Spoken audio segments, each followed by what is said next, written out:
The Fulton DIY table saw crosscut sled kit. Not a lot to look at on the box. You get a T-track and some instructions. You get a bolt and knob for your T-track and some wood screws. A little selection. And you get some MW plastic bars. Not drilled. Pre-cut. Is this worth $25? Is it worth my $25? Is it going to be worth your $25? Let's put it together and find out. Micro Jigs Match Fit Hardware Kit. We know from our last sled, this stuff works really well. I was impressed. This fence holds really tight. So we're going to build a traditional style sled kit with that Fulton kit and the instructions that are included. But we're going to throw these on it too. We're going to cut a grid system in it. We're going to make it so we can attach jigs to our sled using these little dovetail bolts. We'll also be able to use this fence, which I'm going to reuse from this sled to attach to that sled. So we'll get the traditional sled benefits, all with longer runners for our slots and more stability and a bigger sled than this. So we have our sled body cut to 18 by 24. And essentially we're building this, except we're going to add dovetail slots to it. We're going to have to put dovetail slots in the face of this. And to get the dovetail hardware in from this side through the bridge, we'll run it through the table saw and we're going to cut out some slots so we can slide these through so we can get them in that track there. We're going to eliminate this board with this T-track in the front, and we're going to stick the T-track up in the bridge itself. We're going to do that to give us more space because here I have it marked. There's a 1.5 inch for our bridge and 2 inches for that board with the T-track in it. And that's going to get in the way of reusing this old fence from our last sled build. And I should be able to get 45 degrees out of this within the bridges on smaller stock, at least clipping the ends, but that'll add some functionality. So really what we need to do, or what I need to do, is mark out my grid for my dovetails and then figure out where my sliders are going to be so my screws don't come up through my dovetail slots. So I'm going to do that now. I'm not going to show you me cutting the dovetail slots. It takes time, and we're going to try and keep this video a little short. If you want to see me cut the dovetail slots in the sled, there's another video, I'll link it at the end, when I did the first sled, and that's totally detailed in that. So I'm just going to mark it out. I'll show you that. I'm going to cut them real fast, and then we'll get to building our sled. I have the whole thing mapped out. I have my dovetail slots. I got 3 on either side. 1, 2, 3 on the ends. I have my center. I have 3 going across. So I got my router set up, 1/2 inch dovetail bit, 3/8 deep. I got a clamp on straight edge I'll use to get these in here. I'm going to relief cut them on the table saw. We're going to do that right now. And then we'll get to making our bridges. We'll slot those. We'll slot this one for the T-track. And we'll start bolting it together. We'll get these glued down to the bottom. We're going to drill these puppies first though. That way we don't have to fiddle with it when it's lightly glued to the bottom.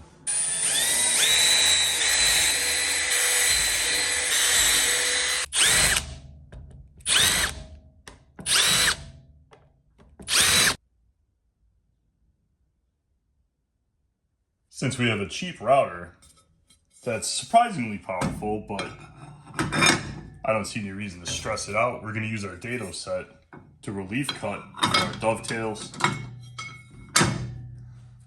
We're only using the 2 outside blades. We're going to use the dado set again to cut the channel in the bridge for the T-slot track, and I'll show you that one in more detail. This we're just doing real quick.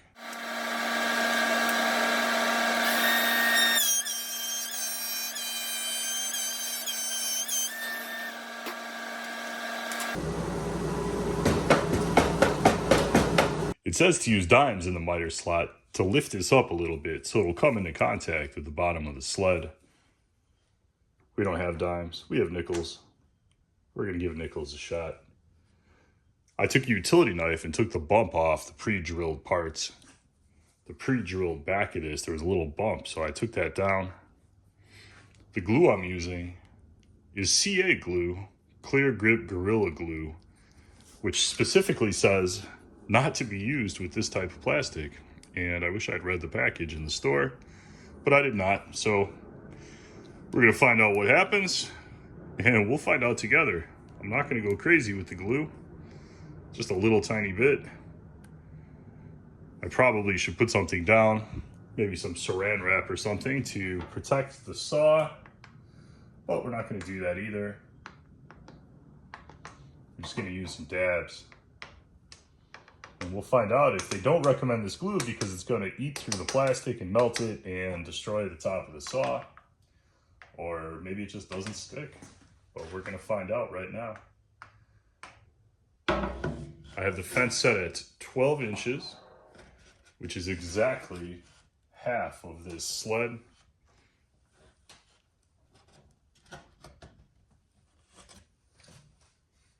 There we go.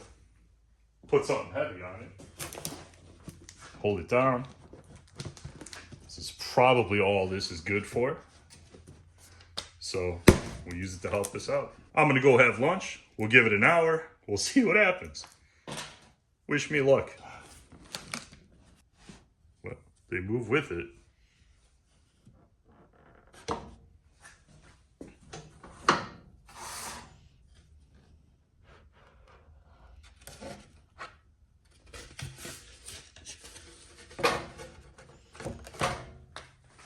I call that a success. I'm not going to test it, but they're on there, and they weren't stuck to the saw. And the tabletop is still intact. I think we're good. They make a point of saying not to use a power tool to do this, and that makes total sense. It's not very hard to screw these down. Make sure you get them flush. If you over tighten these, it can make it bulge, and I actually just did it. So we're going to attach our back fence, but first we have to cut the slots so we can get these bolts in and out. We're going to go 1 3/8 inches high, and we're going to use the 2 outer blades for the dado set, so that's 1/4 inch wide. So that should get us through. We'll cut 6 of them because we have 6 slots.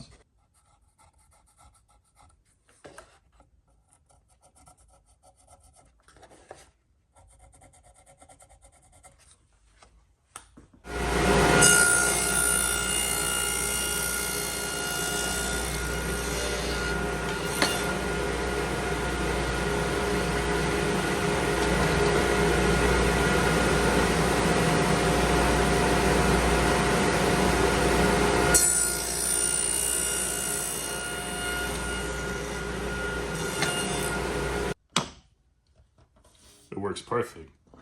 Simple, easy to use.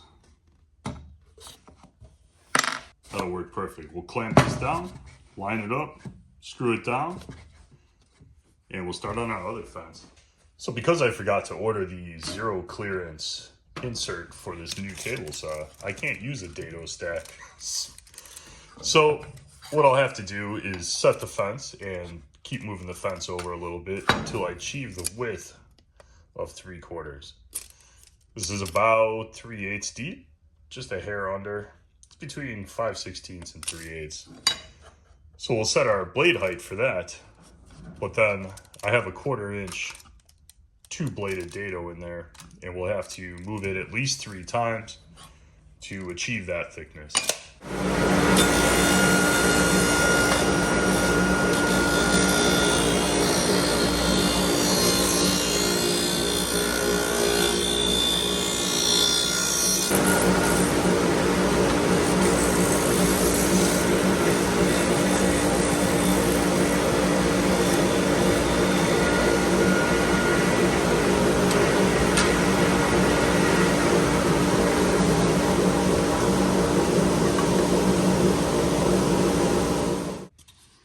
That turned out almost perfect.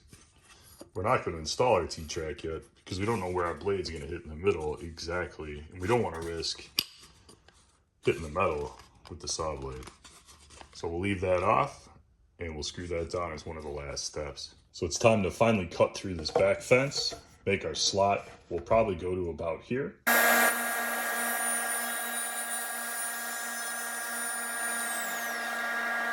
So we got our back fence, not screwed down. We got to clamp it down so we can screw it. But we got to make sure it's 100% 90 degrees with the slot that we just cut before we clamp it and screw it. So once we're convinced it's 90 degrees, we'll clamp it and then we'll check it again. Make sure it didn't move on us, which it probably will. So we'll double check it probably 4 more times, clamp it down tight, put some screws in it, and then we'll cut it all the way through.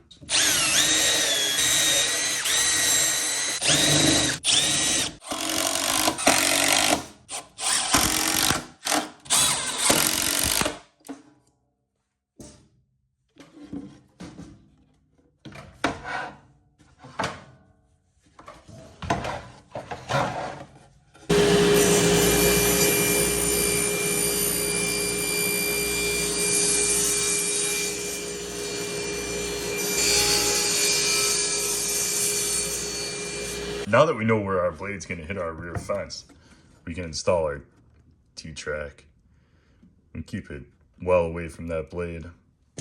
Came with these little wood screws for the little holes. Should be easy.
So the question was, is this worth 25 bucks? And yes and no.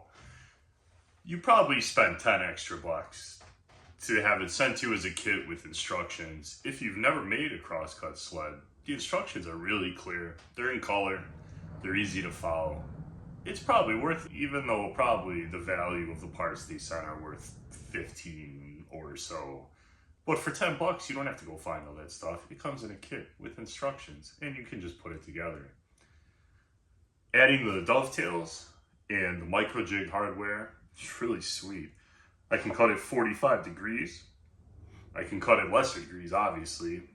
I can use the clamps that micro jig makes. And for that extra 12 bucks, totally worth it. Please throw me a comment and tell me what you think about the micro jig to the small sled and, you know, the ability to cut some angles. Tell me what you guys think and tell me what you would have done different, because I'm sure you could build this 100 different ways and they'd all be useful. Thank you so much for watching my video. If you'd like to see the original micro jig crosscut sled that I did, I'll throw a link right up here. I'll see you in the next video.